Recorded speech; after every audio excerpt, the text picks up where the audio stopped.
came into Mulberry Junction the second year. Oh, really? Yeah, I'm the one that put the Jerusalem artichokes in their plot. An enduring legacy.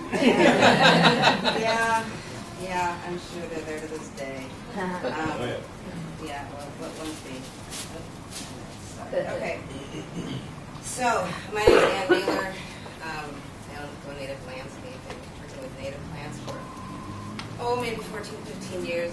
So, sustainable landscaping just becomes, because you have to know the plants in proper conditions and are obsessed with water. I also run the plant sale here May 7th through June 3rd. Yes. And I'm teaching some classes in April. So I was spending a lot of this time design, and I was just going to make this real simple.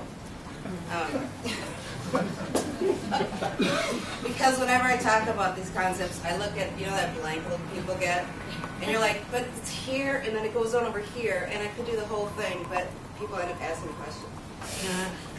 But I'm not an artist. So I'm here to talk about rain gardens and how you can apply rain garden theory to your whole yard. Rain gardens are great, but they take work. You got to move stuff. And often when I go into someone's yard, there's an emergency. There's water going in the house. Something's really ugly. There's buckthorn. There's things that have to be taken care of. But you can actually, for instance, boulevards. I'll focus on those. If you can do a project a year, move soil. That's the thing is homeowners can't move soil, it's too heavy. That's why we come in. But Bobcat guys will come in and don't charge that much. Soil is heavy, and that's why these two projects aren't done right. So rain garden is essentially, it is all these specifications, formulas, because it catches water. And it holds water for 2 days, which is actually a mosquito trap. Mosquitoes lay their eggs there and it dries out. It has to dry out. So, and that's where you have to get into permeability and everything. So, say, this is the house. Okay. Let's see how swales and vermin apply to our life. This is the house. This is at least 10 feet away. This is the rain garden. This is the outlet. Okay, and this is where native plants stand out because they're one of the few plants that take moisture. They're moisture loving, dry loving. So you use your yard and your water, sustainability, permeable, permaculture techniques, using the water we can and keeping it away from foundations. And so, in the sad thing. The hard thing is a cubic yard of soil, 3 by 3 by 3, which is only 10 by 10, an inch deep, weighs 1.25 tons. Okay? So when you have to regrade, as you'll see in our next demonstration, you can easily end up with 4 or 5 tons. Hire a Bobcat guy for a couple $100. He takes it away, you do it with your neighbor. You filter all the water. It's all about filtered water. And because if this is just grass, the thing is, water moves laterally, okay? You're not giving it a way down. Then this is just going, grass is going right into the nearest, water just going right down onto the nearest sidewalk. So what plants and native plants do is their roots go down, they break up, they die off, and they open so water can go in. That's why you want to keep it here, and that's why natives. So a lot of the native plants, go down 10 to 16. Thousands of feet, who knows. And this is the thing is if you work in your yard, you plan it out right. When you're digging out your boulevard, which we all should rip out our boulevards, so they're actually mini rain gardens or swales. It's a small goal I have. You're taking that extra soil that you have from your boulevard and you're bringing it to your yard. And berms are naturally occurring. And making like a mound, it's like this. So where the water catches here, you want it to catch here. And this can be a path, this can be things. And it's how you use your yard. Great. Plants, gardens, that's one other topic. So rain garden is basically a swale effect. So, And yes, go ahead, please. what elevation are you talking about? You're talking inches, right? It depends what your scale is. Okay. So if this is a side yard, it depends. You really got to think with that water. Typically, say you have everyone have that sidewalk 2 feet away from your house, and you take that out here, swale the water out here, get out here, and then maybe start to berm over here. Just make sure. Think like water. Basically, water is very strong. So give it a place to go. So it depends on, you know, I've got a big yard. Let's bring the bobcat in and have some fun. But, you know. So here's the other thing. I end up drawing in the air, drawing. So this is a boulevard, or anything else you do. This is your boulevard on sod. So typically, because our air is filled with silt, soil, walking by, sidewalks build up. You can actually put an inch of soil on sod. I'll keep going. So water, watch, you know, goes right there, filters, nothing goes in. There's nothing permeating. Maybe a baby through boulevards. Bring it down. Regrading. I will go and talk for like. You've only been talking for like 12 minutes. You're good. Okay, yeah, I don't know. So, if you do this to a sidewalk, you can just, the water just sucks down. But here it's a safety issue too. So I was thinking of safety and practicability. So say this is 5 feet wide. Well, you gotta go out here. You always, first on a boulevard, you always want a walking path, permeable walking path, easy. Drainage.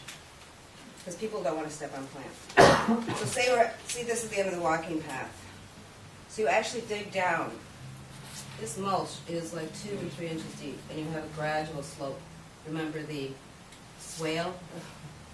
So basically you're making a boulevard into a swale, okay? So you're not going 6 inches deep. A rain garden, goes probably 5 to 6 inches deep, depending on your drainage and all these things. But there's drainage, some simple drainage tests to do with this. So basically you have to dig down and and you're removing too much topsoil. So if you're digging down from up here, this is 3 inches. Okay? You're actually digging down. This is 3 inches down over here, ideally. So you're digging down 6 inches of soil out. So 2 to 3 inches here. This is mulch. And this is a French drain, which I won't go into, but it's basically a big basin dug out with drainage materials in it. It's in small spaces. You put it in. I just put it in so you know the word, and anyone knows what it is. French drain. Go for it. Just allows vertical drop, so you can. I put one in last fall by my garage. You get down below frost line and stuff, and it drains. Yeah. And it gets down to the tree roots and stuff, so you're not running it into the street. Yeah, so it's basically what a rain garden is, just, and the idea of the French name comes from small villages where this water pouring in. So you're digging a 2 or 3 foot, basically a 3 foot hole with drainage and cloth around it, drainage material. So if you don't have permeable soil, you do something like that. Anyway, this can be any sidewalk bed, anything else, if it's all about moving soil. If you can do one project at a time, once a year, feel good about it, do it really thoroughly, prep it, no weeds. And if you have to remove too much here, you should have, a fair amount of topsoil. Check when you start like a foot. If you're getting down there, you're going to have to go down. It's not typical to have to go and take this topsoil, set it aside, and remove the subsoil. You don't need to. And I have a book here. These are some natives. I didn't, it's kind of a hands-on thing, some plant pictures and things like that, erosion control measures. Natives are great for erosion, for everything else. They can lunch. Great. I think I'm done.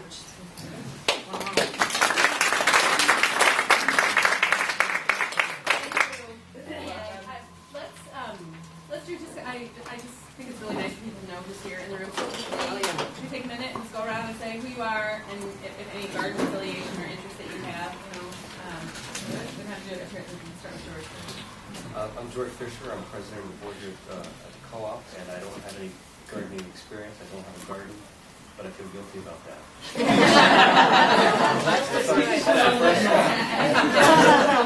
Help your neighbor with theirs. Maybe get some stuff. I can use some more help.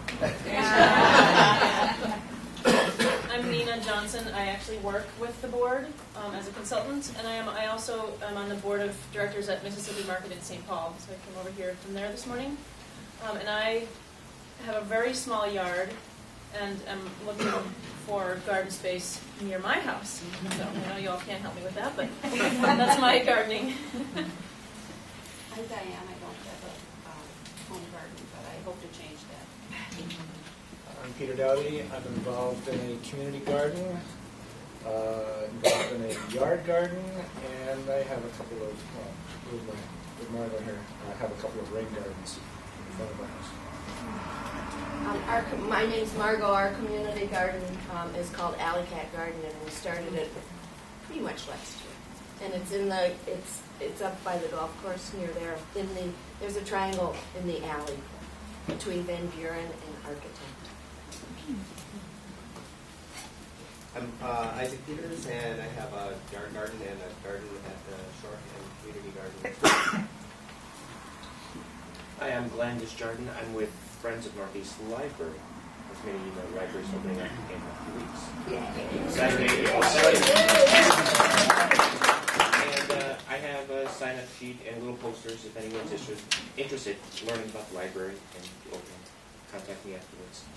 Regarding gardening, I have a few gardens in my home, primarily for flowers, and I'm interested in learning about rainbows. I'm Blaine Myers. I work for Hennepin County Corrections over at the neighborhood office here. Obviously, we don't have a garden there, but I think it's therapeutic. You need one. It's really a great idea that there neighborhoods and people are investing in areas like gardens and other types of things like that. That prevents a lot of nuisance issues from arising. I mean, I get around the whole city and I see different areas, and we were just talking earlier that anywhere you have kind of holes in your community, whether it's a business or homes or whatever, then problems start to kind of happen and livability issues start to happen, and then I have to do what I do, partly. I'm Colleen Olson, and I own Tom's Down in Tanning, corner of Lawrence Central, and I donate my property, front of my property, to Edison High School for their garden. And I'm also a big gardener at home. I'm Nancy Christmas. I'm a consultant with the Beltrami Neighborhood Council, and they started the first homegrown Minneapolis garden last spring, and it's been so successful so far. It's really taken off. It's at 1213 Spring Street Northeast. Prior to that, I worked with the Windland Park Council as a volunteer, and we did the tree remediation project and perennial gardens at 18th and Johnson, which is a former MnDOT site that is highly toxic, and so we're still experimenting with all the ways to remediate the soil. Trees and perennial gardens, special plantings being one. There's a big trellis there now that has been planted with honeysuckle for the traveling hummingbirds. Beltrami also did a very beautiful rain barrel project last spring, showing their ultimate commitment, I think, as a community, which is south of Broadway, where Beltrami Park is, to getting 18% of the households now have rain barrels. So it's doing a great job.